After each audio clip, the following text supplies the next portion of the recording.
আসসালামু আলাইকুম, welcome to স্টেথোপাথ। আজকে আমরা পড়ব রক্ততঞ্চন বা রক্ত জমাট বাঁধার প্রক্রিয়া এবং স্বাভাবিক অবস্থায় আমাদের দেহে এই যে রক্ত স্বাভাবিক থাকে অর্থাৎ রক্ত জমাট বাঁধে না, এটার কারণটা নিয়ে আজকে আমরা পড়াশোনা করব। আমি রাহাত, শহীদ সোহরাওয়ার্দী মেডিকেল কলেজ। সবার আগে আমাদের জানতে হবে এই যে রক্ততঞ্চন জিনিসটা কি। রক্ততঞ্চন হচ্ছে যে প্রক্রিয়ায় রক্ত তার তারল্য হারিয়ে থকথকে পিণ্ডে পরিণত হয়, ঠিক আছে, সেটাই হচ্ছে রক্ততঞ্চন। আচ্ছা, এবার আমরা দেখব রক্ততঞ্চন প্রক্রিয়াটা, প্রসেসটা কেমন। সবার আগে কি হয়, আমাদের যখন হাত বা কোথাও কেটে যায় তখন কি হয়, তখন ওই টিস্যুর অন্তর্গত যেই ব্লাড ভেসেলগুলো সেটা কেটে যায়, ফলে রক্ত বাইরে নির্গত হয়, ঠিক আছে। যখন রক্ত বাইরে নির্গত হয় তখন ওই রক্ত বাতাসের সংস্পর্শে চলে আসে এবং আমাদের রক্তের মধ্যে যে 3টা কণিকা ছিল তার মধ্যে একটা কণিকা হচ্ছে অনুচক্রিকা। এই যে অনুচক্রিকাটা বাতাসের সংস্পর্শে আসে, ফলে অনুচক্রিকা থেকে এক ধরনের এনজাইম ক্ষরণ হয়। সেটা হচ্ছে থ্রম্বোপ্লাস্টিন। এক ধরনের এনজাইম ক্ষরণ হয়, সেটা থ্রম্বোপ্লাস্টিন।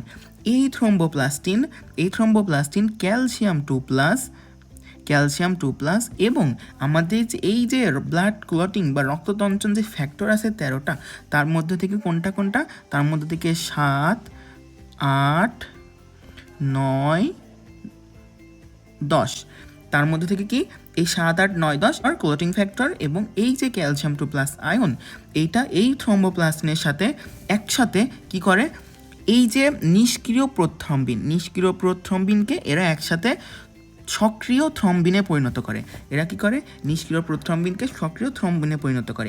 এইবার এই যে থ্রম্বিন সক্রিয় হয়ে গেছে, এই থ্রম্বিনটা কি করে, আমাদের এই যে রক্তরসে যেই ফাইব্রিনোজেন নামক প্রোটিনটা আছে, সেই প্রোটিনটা এই যে থ্রম্বিনের প্রভাবে সেই প্রোটিনটা কি হয়, ফাইব্রিন মনোমার হয়। এটা একটা ফাইব্রিন মনোমার হয়।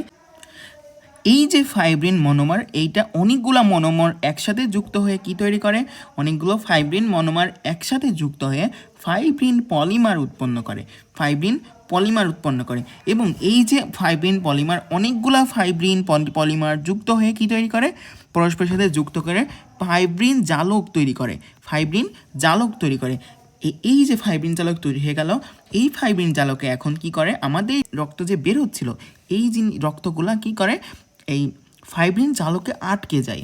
তোমরা খেয়াল করে দেখবা, আমাদের যখন হাত কেটে যায় জমাট বাঁধার সময় দেখবা ওই এরিয়াটা লাল রঙের হয়ে যায়। কেন লাল রঙ হয়, কারণ এই যে ফাইব্রিন জালকে রক্তের সকল কণিকা, লোহিত রক্তকণিকা, শ্বেত রক্তকণিকা সব ওই জালে আটকে যায়, সেই জন্যই আমরা ওইটা লাল রঙের দেখি।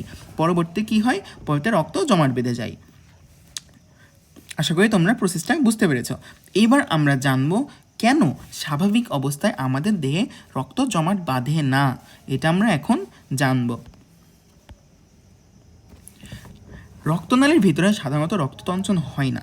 কেন রক্ততঞ্চন হয় না, কারণ আমাদের দেহে এই যে রক্ত পরিবাহিত হয়, এই যে রক্তনালীর মধ্য দিয়ে রক্ত পরিবাহিত হয়, এটা অত্যন্ত গতির সাথে প্রবাহিত হয়, ফলে রক্ত জমাট বাঁধে না, এর গতি অত্যন্ত বেশি।